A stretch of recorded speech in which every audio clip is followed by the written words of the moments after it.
4 episodes are now remaining within Dragon Ball Daima. And yes, Dragon Ball Daima episode 16 came out today, and it was definitely a good one.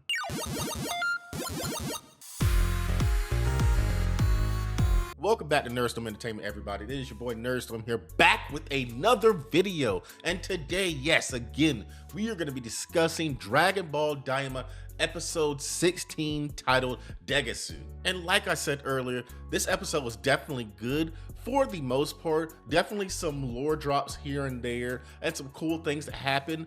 But overall, I technically feel as if things are happening a bit late because again, there's only 4 episodes remaining. But before I get too far into my tangent, if you're not already subscribed, hit that subscribe button and then ring the bell to receive notifications so that way you know every time I happen to upload a video. So now that that's out of the way, let's go ahead and get into this Dragon Ball Daima review and then give our thoughts at the end of the video. So the episode essentially starts off where we left off last time at the end of that little battle with the Gender Marie and Goku's group. Vegeta's essentially asking them what their next move is going to be.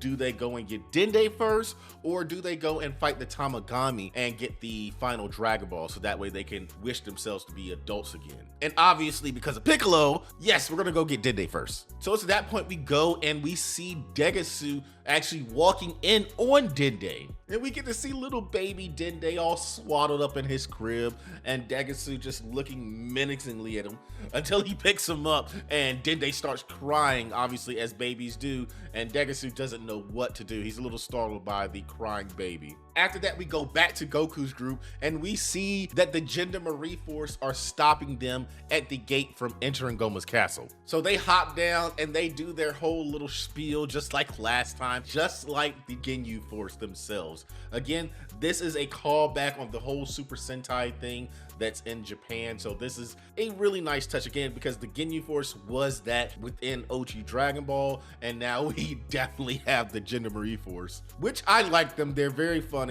and a lot of their poses are kind of wild. But again, they introduce themselves and Goku and the gang are a little bit startled, or at least thrown back. So the Gender Marie Force essentially tell them that they're not taking another step further, right? And then one of them walks up to Vegeta and starts talking crap, saying, look at this brat here acting up. And yes, Vegeta's a brat, definitely. Of course he's a brat. But do you really want to go up to Vegeta of all people and say that? Even I know better than that. And I hate Vegeta. But the Gender Marie Force captain tells him to go ahead and take him out. And as he tries to get a little sneak attack in on him, Vegeta just dodges it. He's a little startled, but then he gets happy again because the blast is actually circling back to try and hit Vegeta in the back. But Vegeta actually teleports right in front of him to catch him off guard. And then he teleports out the way and the blast smacks bro right in the face and takes him out. So the other Gender Marie Force guy ends up popping in to try and help his friend out, right? The one with the Gatling gun. And he starts shooting at Vegeta and thinks he got him. And obviously, just like with Classic Dragon Ball, we're waiting for the smoke to clear. But Vegeta's done teleported behind bro and he knocks him out. And then it's at that point, and another Gender Marie Force member comes up and thinks he's about to do something even though the other two just got knocked down. Vegeta just simply blasts him. Like, bro's not wasting any time.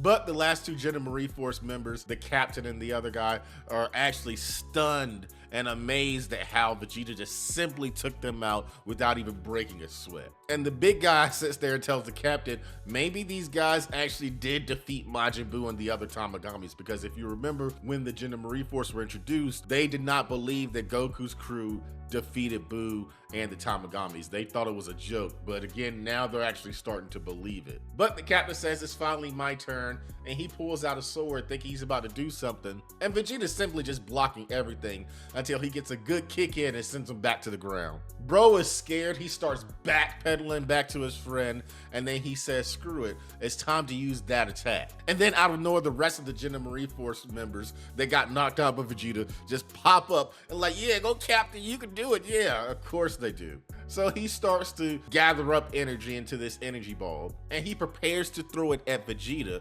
And then the guy with the Gatling gun, I assume, was going to shoot it or do something to assist, maybe catch him off guard or something. But Vegeta ends up kicking him in the hand and knocks the Gatling gun away. And then the energy blast just goes and falls and explodes in on itself. So it's at that point Goku's group ends up tying up the Gender Marie Force members, and they're sitting there saying, "Oh, Captain, we forgive you. It's all good." I love these guys. I do hope that we get to see more of them, whether it's in future seasons of Dragon Ball Daima or later in this season, or maybe sometime in the Dragon Ball Super manga. But it's at that point that we go and we see the girl from last episode that actually went and got the evil third eye that was on Hibis's belt. She's actually trying to deliver the belt to Degesu. And I'll be the first one to say, last episode, I genuinely thought that this was Degesu, and he was just using his magic to sit there and pretend to be a woman. But obviously, she's real, she's her own character or whatnot. So again, I can admit when I'm wrong.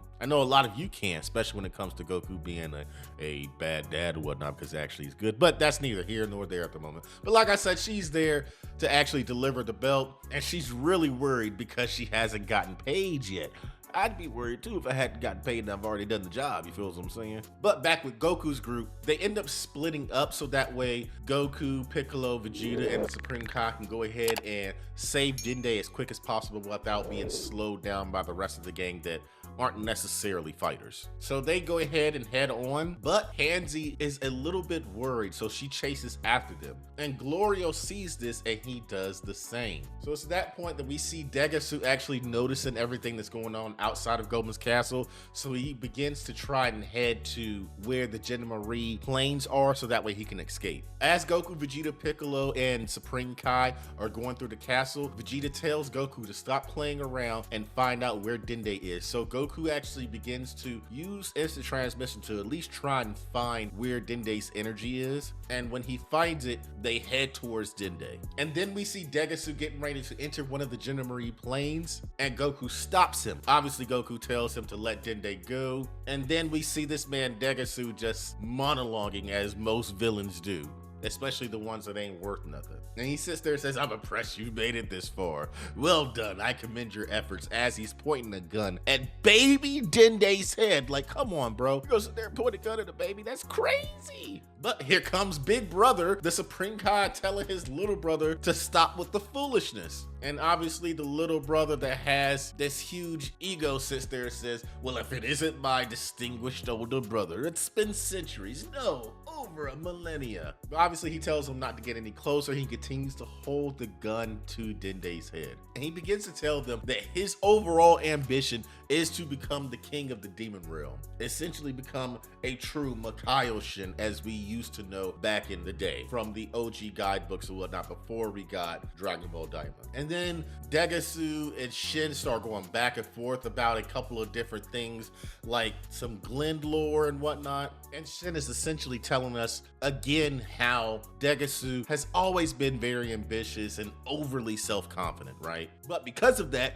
his lack of thought is obvious through his actions, which happens a lot with people who are overly ambitious. And then obviously this man has little brother syndrome. He sits there and tells Shin, "Stop acting like you know everything. It's in Glen's nature to seek higher position." And then he essentially tries and throws that back on the Shin, thinking that he's doing the same thing in the outside world, right, as a Supreme Kai. And then that's when Goku actually asks Shin, what exactly does he do as the Supreme Kai? And he essentially tells him, "I oversee peace and order in the universe," which that is his actual job, essentially. He is a god of creation, if you will. But this goes to show that during the Buu Saga, Goku and the gang did not know Shin whatsoever. Or at the very least, they didn't know much about him. They just knew that he was there to try and help with the Buu incident. It's clearly not until Daima and then Dragon Ball Super where they get to know Shin a lot more personally. But then we pan back over to Degesu again, still holding this gun to Dende's head, and I'm not liking it. He starts to get a little crazy, and then that's when we see that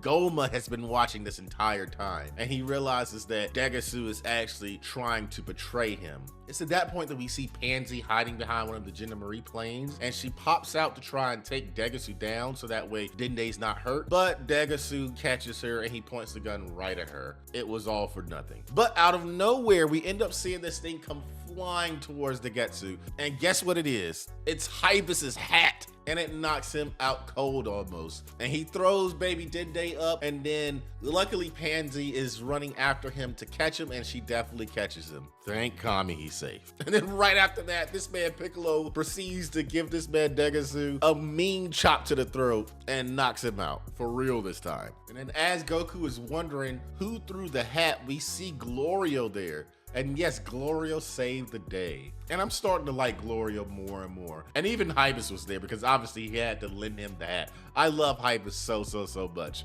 because as soon as he popped out, he's like, my head's cold. But the group is glad that they were able to save Dende, and they only have one more thing to achieve in the Demon Realm. And obviously that's to get themselves back to being adults. So we go back to Goma looking at Degesu knocked out cold on the ground, and he's very happy saying, it serves you right, Degesu, but this is no time to celebrate. And at that point, the girl that was supposed to bring Degesu the third eye, or the belt with the third eye, yes, Hibis's belt, pops in and for one scares Goma, but she tells him that, again, she's there to deliver the belt, but she cannot seem to find Degesu. And then Goma is ecstatic that he actually has possession of the belt at this point. Yes, he has possession of the evil third eye.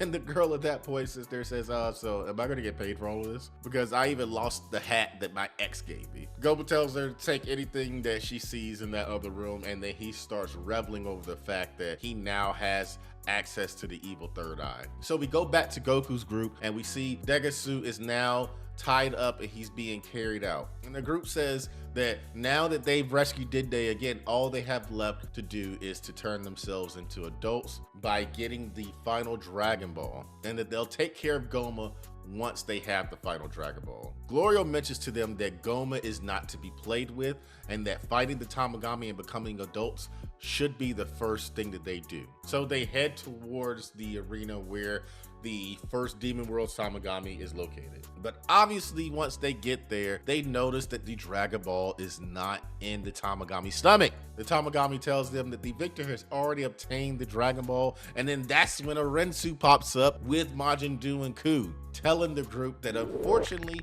I already have the Dragon Ball. And then we pan in on Glorio, very nervous. And I'm not sure how to feel about this because it seems as if he's nervous for a few different things. For one, it seems as if he's nervous because he's afraid that a Rensu might snitch and tell him that he's been a spy this entire time. Even though he's grown attached to Goku's group, he probably doesn't want to be outed as a spy. And then on the other hand, he just doesn't know what a Rensu is about to do, because more than likely he was just her henchman and she could literally do anything at this point. So he's very nervous, like I said. And then for the final parts of the episode, we go back to Goma, and he's trying so hard to get that evil third eye out of Hibis's belt. He's even using a spoon to try and pry it out, but it's just not working. He's slamming it on his knee, and then he kind of just gives up and throws it. And then he runs to the bathroom, right? And once he comes out of the bathroom, he gets this bright idea to use a plunger of all things. So this man starts trying to plunge it out of the belt. He gets it, and then it plops itself right back into the belt. Classic. And then this man just starts going crazy, plunging like it ain't nothing,